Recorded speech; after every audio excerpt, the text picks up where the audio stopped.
Metro Detroit golfers? It's Tuesday. I'm Chad. And I'm Ben. And we are here from the Golf Leadership Academy. We want to bring you the Tuesday tip that's going to help you understand what you can do between the shots to play better golf. So Ben, what's this between the shots? I've never heard anybody talk that way before. Yeah, it's something that most golfers don't even think about, to be completely honest with you, but you need to learn how to actually manage your emotions when you're in between shots, right? Because a lot of times when you're out there playing, you begin to time travel. You start to think about the future. You start to think about the past. And a lot of times when your mind is wandering and you're thinking about the past or the future, it's usually not good things that are racing through our minds because we're wired negative biased, right? It's a survival mechanism. So when you let your mind wander and you're thinking about the past and you're thinking about the future, typically you're thinking about things that are not very helpful when it comes to your golf game. Yeah, so think about your own experience. Let's say that you get off to a hot start and you think, today's going to be my day. Today is the day that I'm going to break 90 or 80 or whatever it is. If you think to yourself, like, then what started to happen to your golf shots? Then what happened on the back nine, if you will? Yeah, so we've all been there. Having said that, think about it the other way. You get up to a tee box and you think, well, I snap hooked one here yesterday, right? So yesterday was a bad day, so here's what I'm going to do today, and then most inevitably what follows. So when Ben talks about time travel, if we're living in the past, like I'm talking about my snap hook yesterday, or I'm getting into the future, what am I going to shoot today? Either way, it's a recipe for disaster, yeah? So true. So would it be fair to say that our best golf lives in the present moment?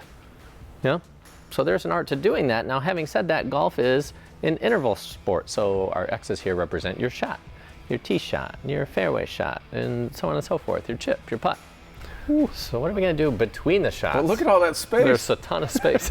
So much space in between, right? Yeah.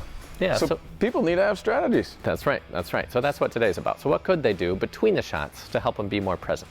So this will be fun. Chad and I will kind of bounce back and forth with some new ideas for you. So one of my favorites is what's called the 5 S's, right? So here's what the 5 S's is. You're naming basically things that you taste. You're naming off 5 things that you feel. You're naming off 5 things that you hear. You're naming off 5 things that you see, and I'm missing one of them. What's the last one? Oh, smell. 5 things that you smell, yeah. Right? So what you're doing when you're out on the golf course is you just start rattling off things in 5s, right? So as I'm standing here right now, I'd be like, well, what are 5 things that I see? I see Christina, I see that camera, I see Christina's watch, I see Christina's fanny pack, I see that women's bathroom sign.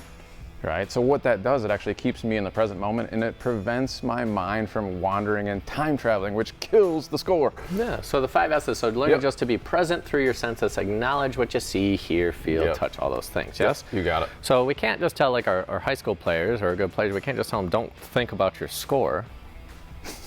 It's going to happen, right? If you let it wander. It's for sure going to happen.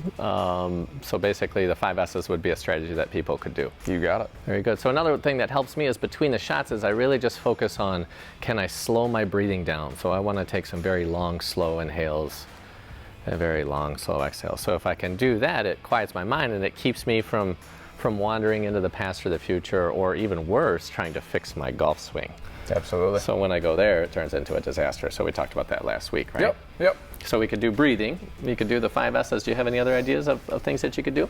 Yeah, another simple thing that you could do is just simply drink water. So stay present to the water that you're drinking. Most of us are dehydrated when we're out there anyway. So take a drink of water, swish it around your mouth for a little while. Stay present to the water. It's just an easy thing that you can do when you're out there to, like I said, stay hydrated and stay present. Yeah. So another thing that you could do is just look back to your own experience. So there was days when you played your best golf.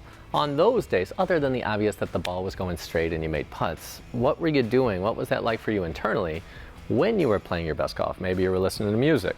Maybe you were just hanging out with one of your friends and y'all were talking about other things other than golf or fixing your swing, if you will. Yeah. I think you bring up a great point there too with the music. There's a reason that the rules of golf actually don't allow you to listen to it when you're playing tournament golf. But if you're out playing casually, play golf with music. And then what you can do in between shots is just stay present to the music. Just listen to it. Right.